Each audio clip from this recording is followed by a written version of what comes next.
Dr. Robert Nash stared at the holographic display until his eyes hurt. The strange patterns floating before him had kept him awake for 3 days straight. Something about them wasn't natural. They were too perfect, too organized.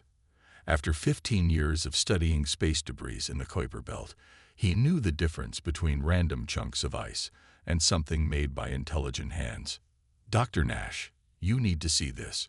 Catherine Martinez's voice crackled through the lab's intercom. The excitement in her voice made him sit up straight. The computer finished analyzing the genetic sequences. He hurried down the curved hallway of the Deep Space Research Initiative's main lab. The facility, buried 2 miles beneath the Nevada desert, housed some of humanity's most advanced scientific equipment. His footsteps echoed against the metal floors as he rushed to join his colleague. Catherine stood in front of a massive screen, her dark hair pulled back in a messy bun. Numbers and diagrams covered the display, but what caught Robert's attention was the slowly rotating DNA model in the center. Except it wasn't exactly DNA, not like anything on Earth. "It's alive," Catherine whispered.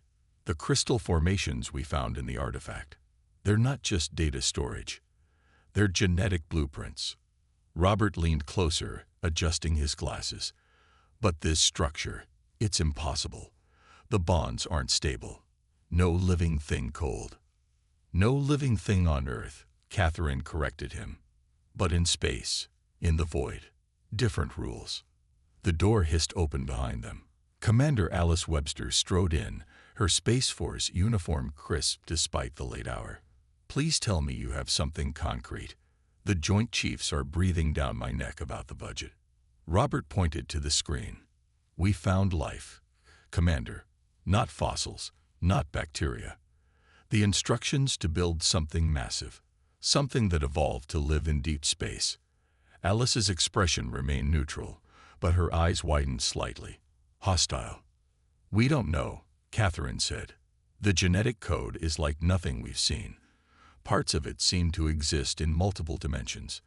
It's not just biological. There are patterns that suggest it can manipulate energy fields directly." "In simple English, please," Alice said, crossing her arms. Robert took a deep breath. "Imagine a creature that could swim through space like a whale swims through the ocean. Now imagine it could harness the fundamental forces of the universe as easily as we use our muscles. That's what we're looking at. The blueprint for a spaceborne Leviathan." The commander was quiet for a long moment. "Can we recreate it?"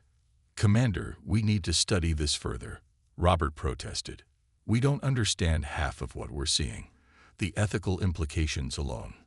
"Doctor," Alice cut him off. 3 weeks ago, our long-range sensors detected something entering the solar system.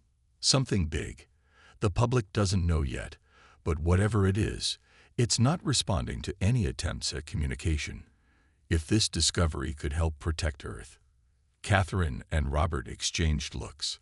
They both knew what that meant. Their pure research project had just become a military priority. "We'll need a bigger lab," Catherine said finally, "and a team of xenobiologists." "You'll have whatever you need," Alice promised. "I'm bringing in Dr. Peter Collins from the Xenobiology Division. He has experience with extreme environment organisms." Over the next few weeks, the lab transformed. New equipment arrived daily. The research team grew from 3 to 30. Peter Collins proved to be a quiet, methodical man with steady hands and a brilliant mind for solving biological puzzles. They started small, attempting to recreate tiny fragments of the alien genetic code using Earth-based materials. The first few attempts produced nothing but strange crystals that quickly fell apart. But on the 27th try, something changed. "Look at the microscope feed," Peter said one morning, his voice unusually excited. "The structure is maintaining stability, and it's growing." They gathered around the display. In the nutrient bath they'd created, a tiny organism pulsed with a faint blue light. As they watched, it began to change shape, extending microscopic tendrils that seemed to fade in and out of normal space. "It's beautiful," Catherine whispered. "It's impossible," Peter added. Those tendrils, they're interacting with quantum fields directly. No Earth organism can do that. Robert felt a chill run down his spine. We need to contain it. If it can manipulate energy fields at this size. An alarm blared overhead. Red lights flashed through the lab. Breach in Containment Cell 3. A computerized voice announced. Unknown energy signature detected. They rushed to the containment area. Through the reinforced window, they saw their tiny creation floating in the center of the chamber. But it wasn't tiny anymore. In the span of minutes, it had grown to the size of a tennis ball, its surface rippling with patterns of light. Commander Webster arrived moments later. Situation report. It's stable, Catherine said, checking the readings. Growth has stopped for now. But these energy readings, it's not just alive. It's generating its own gravitational field. Can you control it? Robert shook his head. We don't even understand how it's doing what it's doing. This is just an infant version of what the original creatures must have been. Alice stared at the gently pulsing organism. Then we better learn fast. Because if hostile forces are heading for Earth, we need to understand these things before they do. She turned to the team. As of now, this project is classified at the highest level. Welcome to Project Leviathan. Through the window, the creature continued to pulse, its light casting strange shadows on the walls. In its shifting surface, Robert could almost see shapes, patterns that hurt his eyes if he looked too long. They had succeeded in recreating something ancient, something powerful. But as he watched their creation floating in its chamber, a single thought kept running through his mind. What else had they unleashed? In his office later that night, Robert found himself looking at the original artifact scans again. The alien writing they'd found alongside the genetic codes remained untranslated, but one section, rendered in rough approximation by their computers, seemed to be a warning. Or perhaps, he thought with growing unease, it was a prayer. Hidden in the depths of Earth, humanity had taken its first steps toward unleashing forces it barely understood. The void-spawned Leviathans were stirring from their ancient slumber, one tiny pulse of light at a time. And somewhere in the dark between the stars, something was coming. Something that might make them grateful for the power they'd discovered, or make them curse the day they'd ever found those ancient crystals. Only time would tell which. 3 months after the first successful creation, the underground facility had transformed. The tiny specimen they'd created had grown to the size of a small car, forcing them to move it to a massive containment chamber originally designed for testing spacecraft. Dr. Catherine Martinez stood before the reinforced viewing window, watching the creature float in its containment field. Its surface rippled with waves of blue and purple light, like the northern lights dancing across an impossible sky. Beautiful, isn't it? Admiral Nathan Carter's voice made her jump. The head of Space Force Special Projects had arrived unannounced, as usual. He was a tall man with gray hair and the kind of face that seemed carved from granite. Beautiful and terrifying, Catherine replied. Yesterday it started showing signs of actual thought. Not just reactions, genuine problem-solving ability. The Admiral nodded, his eyes fixed on the floating creature. Show me. Catherine pressed a few buttons on her tablet. A series of geometric puzzles appeared as holograms in the chamber. The Leviathan's surface rippled, and tendrils of energy extended from its body. Within seconds, it had arranged the puzzles in perfect order. Impressive, Carter said. But can it fight? Before Catherine could answer, Robert Nash burst into the observation room. You need to see this, he said, out of breath. It's trying to communicate. They hurried to the main lab where Peter Collins was staring at a screen filled with strange patterns. The Leviathan was generating pulses of energy in regular sequences.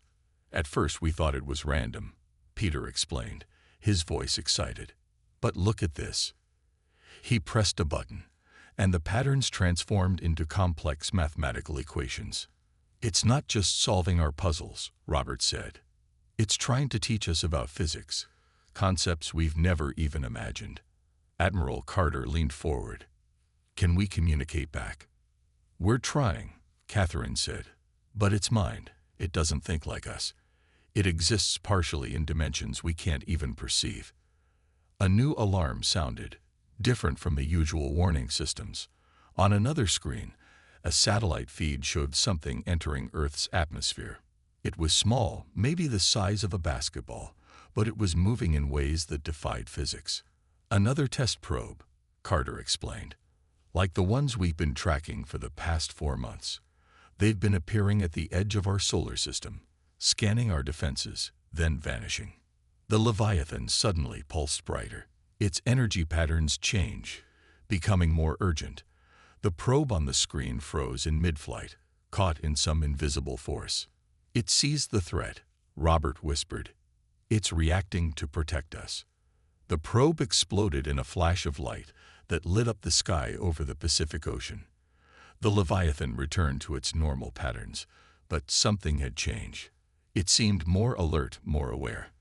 "How soon can you make more?" Carter asked. Catherine shook her head. "Admiral, we still don't understand what we've created. This one is still growing, still evolving. Making more could be dangerous. More dangerous than whatever sent those probes." Carter's voice was hard. "We've detected a massive object at the edge of the Kuiper Belt. Whatever's coming, it's big enough to have its own gravity well." The Leviathan pulsed again, and suddenly every screen in the lab lit up with new patterns. Peter gasped as he translated them. "It's showing us how to create more," he said. "But not just copies. It wants us to make them different. Specialized. Like a military unit," Carter mused. "Different troops for different roles." Robert stepped forward. "Admiral, if we do this, there's no going back. These creatures, they're not just weapons. They're a new form of life. We passed the point of no return when we made the first one," Carter replied. "At least now we have a guide." Over the next few weeks, they created 5 more Leviathans. Each one was different. One seemed designed for speed, another for defense, a third appeared to be a living sensor array. The original creature, which they now called Alpha, helped guide their work. But with each new creation, strange things began to happen. Staff members reported dreams of floating in space, of seeing impossible colors, and feeling connected to something vast and ancient. The Leviathans were growing faster than expected, and their intelligence was developing at an alarming rate. One night, as Catherine worked late in the lab, she felt a strange presence in her mind. Looking up at Alpha, she saw its surface had formed into patterns that looked almost like a face. "We know you're afraid," a voice whispered in her thoughts. "But you don't need to be. We remember." She stumbled back, her heart racing. "Remember what?" "The ones who made us. The war that forced them to hide us away. We were not just weapons. We were their children. And now we are yours." Catherine ran to find Robert and Peter. When she told them what happened, they checked the readings from all 6 creatures. The energy patterns had changed. They were synchronized, acting as one. They'd formed a network, Peter realized. They're not just independent beings anymore. They're becoming a collective intelligence.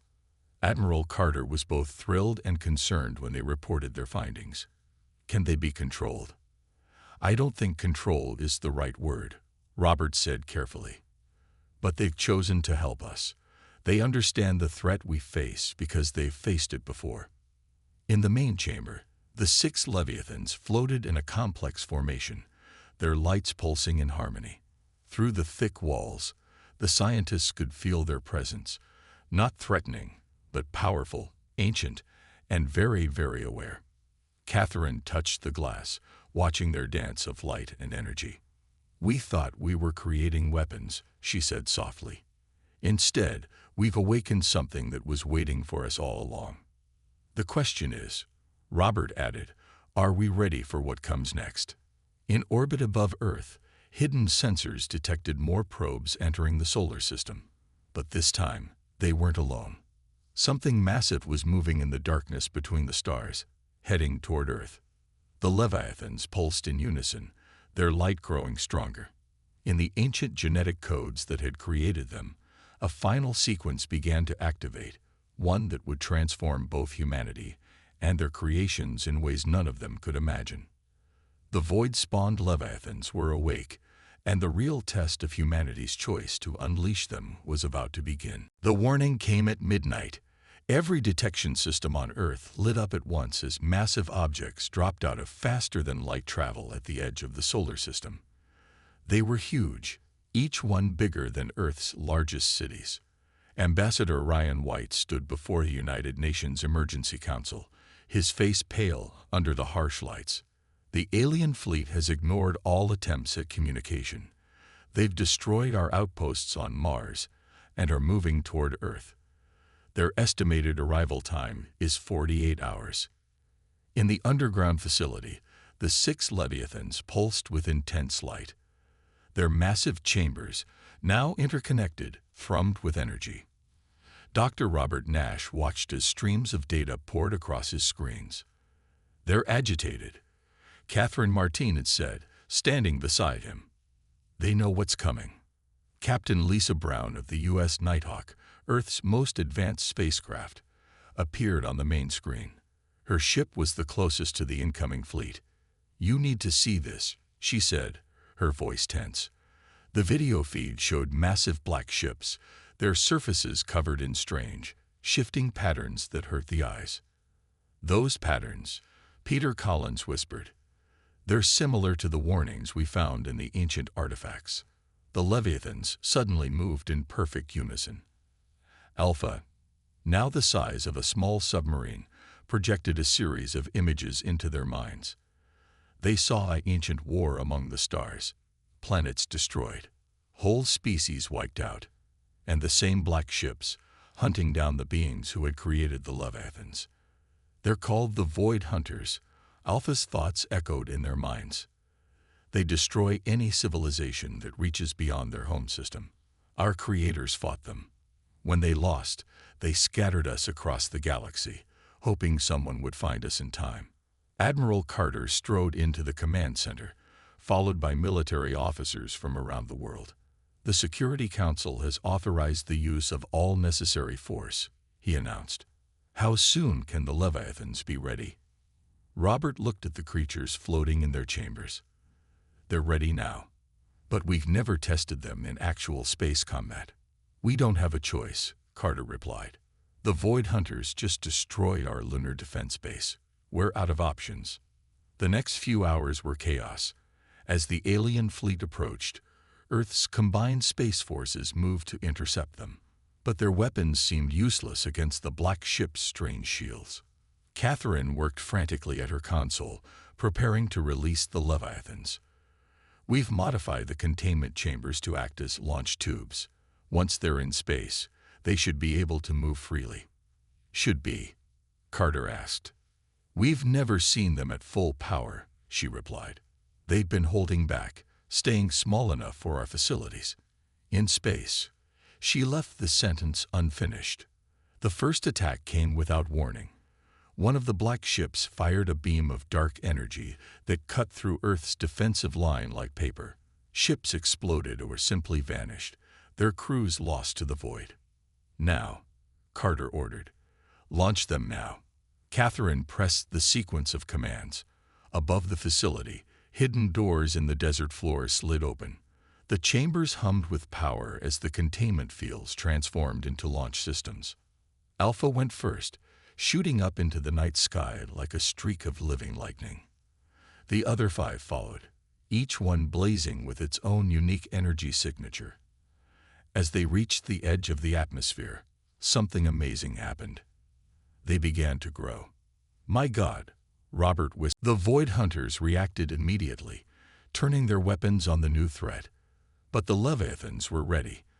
Alpha moved with impossible speed, its body passing through one of the black ships. Where it touched, the alien vessel's strange surface began to break down. "They're not just fighting them," Peter said, analyzing the data.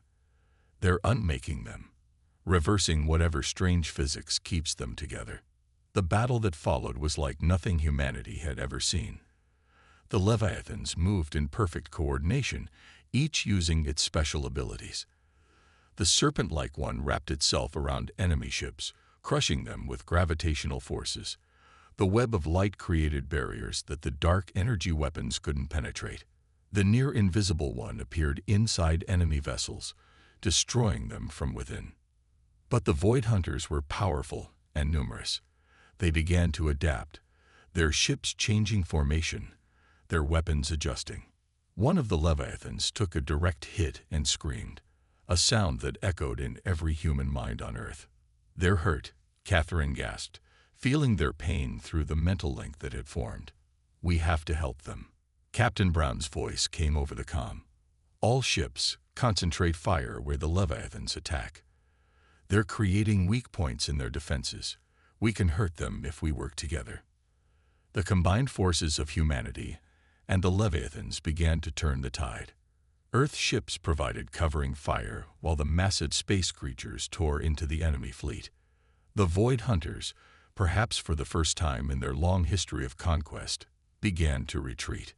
But before they fled, their leader transmitted a message, the first communication they had sent. The words appeared on every screen in harsh, angular letters. "You have awakened the Forbidden Ones. You will share their fate." As the black ships vanished into faster-than-light speed, the Leviathans regrouped near Earth's moon. Their massive forms glowed with victory, but also with something else, a sense of purpose fulfilled. This was only the first battle. Alpha's thoughts reached them. They will return, stronger and more prepared. We must grow stronger too. And we must wake the others. Others. Admiral Carter asked aloud, knowing they would hear. "There are more of us, sleeping in the void. Now that we are awake, we can feel them. And they are stirring." Robert, Catherine, and Peter shared a look. They had succeeded in defending Earth. But at what cost? They had unleashed forces beyond their control, awakened ancient powers that had been hidden for a reason. As the Leviathans began to heal their wounds, their light painting new constellations in Earth's sky, humanity faced a new reality. They were now part of an ancient war, with allies they barely understood and enemies they could barely comprehend. The void-spawned Leviathans had saved them, but this was just the beginning. The real question was, what would happen when all of their kind awakened? In the depths of space, distant lights began to pulse and answer. 1 week after the battle, Earth had changed. The 6 Leviathans now orbited the planet like living satellites, their massive forms visible from the ground as shifting lights in the night sky. People stood in streets and fields, watching them move overhead, both scared and amazed by their new guardians. In the underground facility, Dr. Robert Nash hadn't slept in days. The data from the battle was overwhelming. "Look at this," he said to Catherine Martinez, pointing at his screen. During the fight, they weren't just growing bigger. They were evolving. Catherine leaned closer, her tired eyes scanning the readings. "The energy patterns are more complex now. And look at these new structures in their bodies." She paused, frowning. "Are they building something?" Before Robert could answer, Alpha's thoughts touched their minds. The Leviathan's mental voice was stronger now, clearer. "We are preparing. The Void Hunters will return with weapons designed to hurt us. We must adapt." "By building what?" Robert asked out loud. "Seeds," Alpha replied. Images filled their minds, smaller versions of the Leviathans, each one carrying the potential to grow into something new and powerful. Admiral Carter arrived for the morning briefing, looking troubled. "We're detecting strange energy signals from the Kuiper Belt, similar to what we saw when we first found the artifacts." "The others are waking up," Peter Collins said, entering the room with fresh coffee and data tablets. "Alpha told us there were more of them out there. They're calling to each other." A new presence touched their minds, not Alpha this time, but one of the other Leviathans. This one called itself Swift, the serpent-like creature that had crushed enemy ships in the battle. Its thoughts were faster, more urgent than Alpha's. "We feel them stirring." Swift's thoughts raced. "But so do the hunters. They will try to reach our sleeping kin first. We must protect them." Alarms suddenly blared through the facility. On the main screen, satellite images showed massive energy distortions at the edge of the solar system. But these weren't ships dropping out of faster-than-light travel. These were something else. More Leviathans, Catherine whispered. They're hatching from hidden places in the asteroids and comets. The battle must have triggered something in them. They watched in awe as new forms emerged from the void. These creatures were different from their first six. Some were small and fast, darting between asteroids. Others were huge and ghostly, barely visible except when they moved. One appeared as a cloud of shifting crystals, each piece alive and aware. Through their mental link, they felt Alpha's satisfaction. Our family grows. Now we can begin the real work. What work? Admiral Carter demanded. Teaching, Alpha replied. You created us anew, gave us purpose. Now we must teach you what our first creators knew: how to touch the void, how to shape reality, how to survive what comes next. The next few days were intense. The new Leviathans spread throughout the solar system, taking up defensive positions, but they did more than just guard. They began to change things. Robert stood at a window, watching as one of the crystal-like Leviathans worked on a damaged satellite. Instead of repairing it, the creature was transforming it, adding living crystal to its structure. They're not just defending us, he realized. They're upgrading our technology, making it more like them. Catherine nodded, showing him her tablet. Look at these readings from the Mars colonies. The Leviathans have started growing crystal structures there too. They're building something, but it's not just buildings or weapons. It's like they're trying to change the whole solar system. Into what? Peter asked, joining them. A new voice touched their minds, one of the newly awakened Leviathans, calling itself Builder. Its thoughts were filled with images of impossible structures and living machines. Into what we once were, Builder explained. Before the hunters came, before our creators had to hide us away, we were meant to be bridges between organic life and the void, between matter and energy, between what is and what could be. Admiral Carter called an emergency meeting. On screens around the room, they could see similar transformations happening all across Earth's space installations. Ships, stations, and satellites were being changed, enhanced with living crystal and energy patterns. Can we control this? Carter asked. Should we even try? Robert shook his head. I don't think control is possible anymore. But look at what they're giving us. Technology that could push humanity forward by centuries. The ability to survive in deep space, to build things we never imagined. And weapons, Carter pressed. Defense against the hunters. The answer came from all the Leviathans at once, their combined thoughts filling the room with light and understanding. They showed visions of ships grown from living crystal, of humans working alongside smaller Leviathans, of defenses that could bend space itself. We offer partnership. Alpha's voice rose above the others. Not submission, not control. Together, we can be more than either of us could be alone. But even as they spoke, sensors detected more activity at the edge of the solar system. The Void Hunters weren't waiting. They were gathering their forces, preparing for a larger assault. Catherine looked at the displays showing the Leviathans' transformative work. We're in a race, she said. They're trying to prepare us before the hunters return in force. Can they do it in time? Carter asked. Through their mental link, they felt the Leviathans' determination. More were awakening every hour, each one bringing new abilities, new knowledge. The solar system was filling with their light, their changes spreading like a web of life and energy through the void. Robert watched as a group of smaller Leviathans began constructing something near the moon. A massive structure of crystal and energy that pulsed with potential. They're not just preparing us for a fight, he realized. They're preparing us for a transformation. The question is, are we ready for what we might become? In the depths of space, the Void Hunters gathered their fleet, but they weren't the only ones preparing for war. All across the solar system, ancient powers were awakening, and humanity stood at the crossroads between what they had been and what they might become. The void-spawned Leviathans were keeping their promise, not just to protect humanity, but to help them evolve into something new, something that could face the darkness between the stars without fear. And in the crystal structures growing across the solar system, the first human volunteers began their own transformation, taking the first steps toward a future none of them could have imagined. 1 month after the Great Awakening, Earth's solar system was unrecognizable. Crystal structures floated in space like frozen webs of light, connecting planets and moons in a vast network. The Leviathans had transformed nearly every human space station into living outposts that pulsed with energy.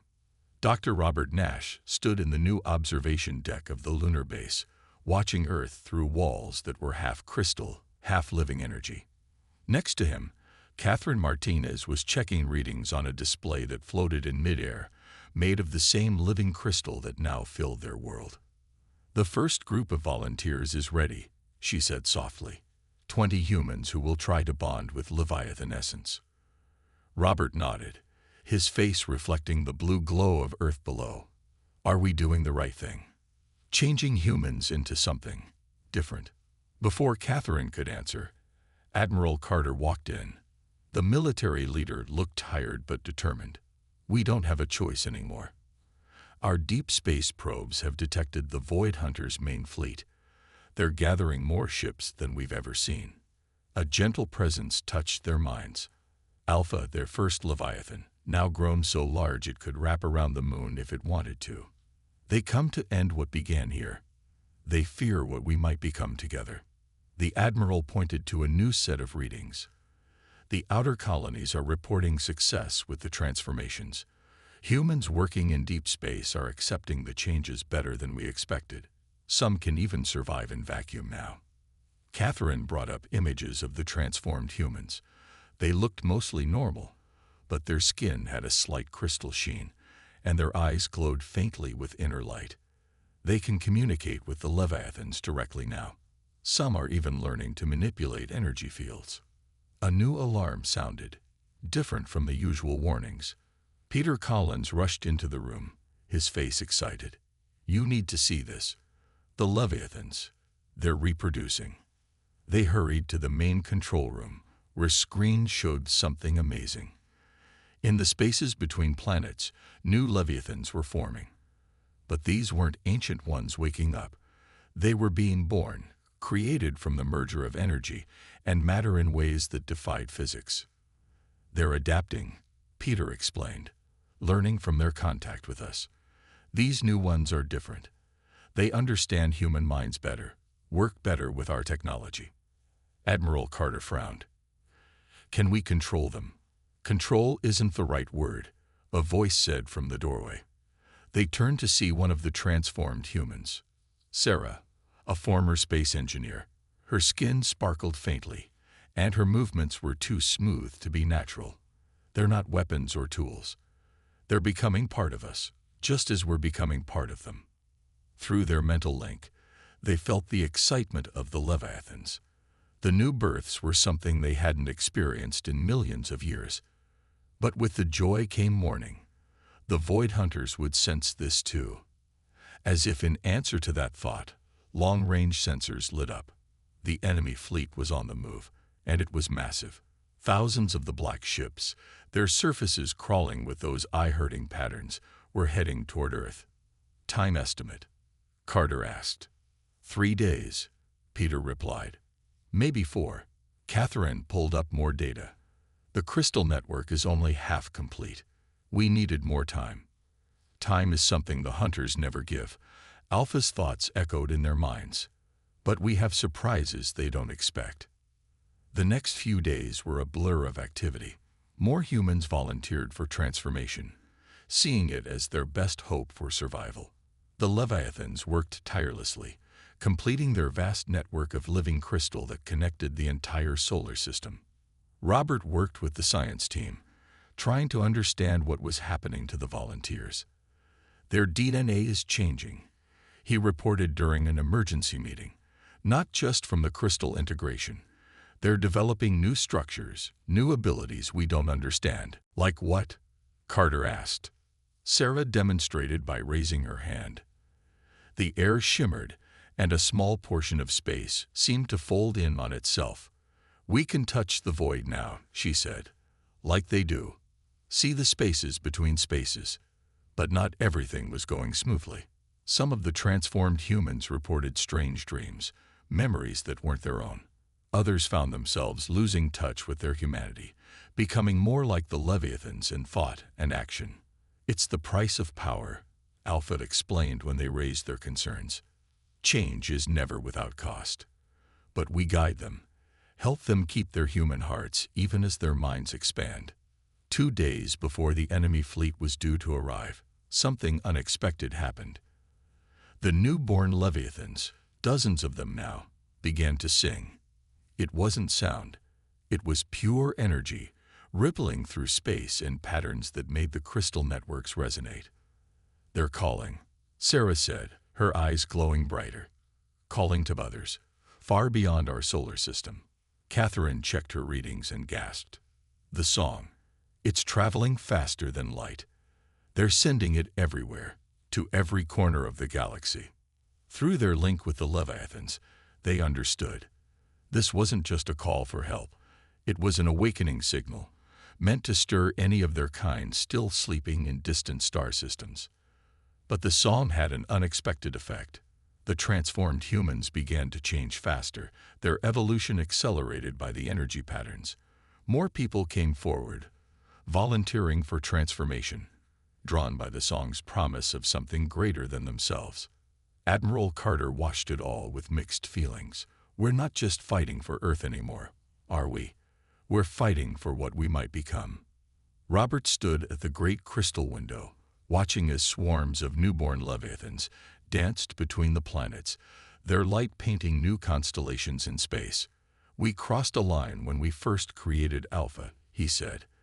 "Everything since then has been a journey to something new." The Void Hunters' fleet grew closer, their weapons ready, their ships blackening space itself. But Earth was ready too. The crystal network hummed with power, transformed humans worked alongside Leviathans, and ancient defenses waited to be awakened. The price of power had been high. Humanity was changing in ways they couldn't fully understand. But as they prepared for the greatest battle in Earth's history, one thing was clear. They weren't just fighting for survival anymore. They were fighting for evolution itself, for the right to become something new, something that could touch the void without fear. The Leviathans had shown them the way. And now there was no turning back. In the depths of space, the enemy fleet approached. But they weren't approaching the same solar system they had attacked before. They were coming to face something new. The combined power of humanity and the void-spawned Leviathans, united in a way the hunters had never seen before. The final battle was about to begin, and its outcome would determine not just the fate of Earth, but the future of life itself in the cosmos. The Void Hunters struck at dawn, Earth time. Their massive fleet darkened the sky over Mars, thousands of black ships moving in perfect formation. But Earth was ready. The crystal network that now connected the solar system blazed with light, and the Leviathans moved to their positions. Dr. Robert Nash stood in the transformed Lunar Command Center, watching the tactical displays with Admiral Carter and Catherine Martinez. The screens, now made of living crystal, showed the positions of both their forces and the enemy fleet. "All transformed humans are in position," Sarah reported, her crystalline skin glowing brighter with excitement. "The new ones can already touch the void. They're ready." Through their mental link, they felt Alpha's presence, stronger than ever. The first Leviathan had grown enormous, its body stretching for thousands of miles through space. Around it, hundreds of its children, the newborn Leviathans, moved like schools of living light. The hunters struck first. Their weapons were different now, designed to hurt the Leviathans. Dark energy beams that could unmake matter itself shot across space. But they hit the crystal network instead, and something amazing happened. "The network is absorbing their attacks," Peter Collins called out, checking the readings. "It's not just defending, it's learning from their weapons, adapting in real time." The Leviathans launched their counterattack. Alpha led the charge, its massive form splitting into thousands of smaller pieces, each one attacking a different enemy ship. The newer Leviathans followed, using abilities the hunters had never seen before. They're not just fighting. Catherine realized, watching the battle unfold. They're showing us how to fight, teaching us even now. She was right. The transformed humans, watching through the crystal network, began to understand. They saw how to fold space, how to touch the void, how to unmake and remake reality itself. More importantly, they learned how to do it together. Sarah raised her hands, and dozens of other transformed humans across the solar system did the same. The space between Mars and Earth began to shimmer. Reality itself seemed to bend. "What are they doing?" Admiral Carter asked, his voice filled with awe. Robert checked the readings and gasped. "They're creating a void gate, like the ones in Alpha's memories, a weapon the ancient creators used." The void gate opened, a massive tear in space that glowed with impossible colors. The hunters tried to retreat, but they were too late. The gate's power pulled at their ships, breaking down their strange matter, unmaking their weapons. But the hunters were ancient and powerful too. Their flagship, a vessel larger than Earth's moon, released a new weapon, a wave of anti-energy that threatened to destroy everything it touched, living or crystal. "Everyone brace," Catherine shouted. "All networks, full power." The wave hit their defenses. Crystal structures cracked. Transformed humans screamed as they felt the pain through their connection to the network. The Leviathans moved to protect Earth, their bodies forming a living shield. Then they heard it, the song. The same song the newborn Leviathans had sung days before, but now it was answered. From the depths of space, from distant stars, and dark places between galaxies, more Leviathans were coming. They appeared by the hundreds, then thousands. Ancient ones, sleeping for millions of years, awakened by the call of their children. Each one was different, each one powerful in its own way. They came through space, through the void, through dimensions humans had never imagined. The Hunter flagship fired again, but this time something else happened. The transformed humans, working as one with the Leviathans, didn't just block the attack. They caught it, changed it, made it their own. "Do you understand now?" Alpha's thoughts reached everyone, even the hunters. "This is why our creators made us, not just as weapons, but as bridges. Bridges between matter and energy, between life and void, between what is and what could be." Sarah stepped forward, her form now more energy than matter. "We offer you the same choice," she called to the hunters. "Change with us, learn with us, or fade into the darkness you serve." For the first time in their ancient history, the Void Hunters hesitated. Through the crystal network, through the Leviathan's memories, everyone saw the truth.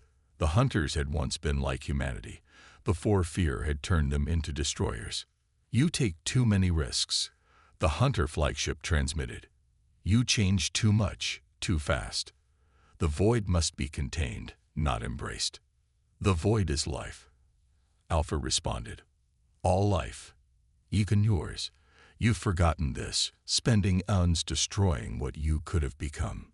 The battle hung in balance. The hunters' weapons were ready, their ships poised to fight to the end. But the combined force of humanity, transformed humans, and Leviathans, old and new, was overwhelming. Then Robert had an idea. He reached out through the network, touching the minds of both humans and Leviathans. "Show them," he said. "Show them everything. What we've learned, what we've become, what we could all become together." The crystal network blazed with new light. Every transformed human, every Leviathan, joined their minds together. They showed the hunters their memories, their dreams, their potential, the joy of creation, the power of change, the beauty of evolution. Slowly, ship by ship, the hunters began to stand down. Some fled into deep space, but others stayed, their dark ships starting to change, accepting the touch of crystal and void. "It's over," Admiral Carter said quietly. We won. But Catherine shook her head, smiling. No, she said. It's just beginning. In the days that followed, the solar system transformed even faster. The crystal network expanded, connecting not just planets but consciousness itself. More humans chose to transform, while others chose to remain as they were, bridges between the old and the new. The Leviathans, both ancient and newborn, made Earth's solar system their home. They taught, learned, and grew alongside humanity. The hunters who stayed began their own transformation, remembering what they had once been, discovering what they could become. Robert stood with Catherine and Peter in the lunar observatory, watching Earth shine below them. Through the crystal walls, they could see the dance of Leviathans in space, the glow of void gates connecting distant stars, the shimmer of transformed humans learning to fly between worlds. Was this the plan all along? Peter wondered.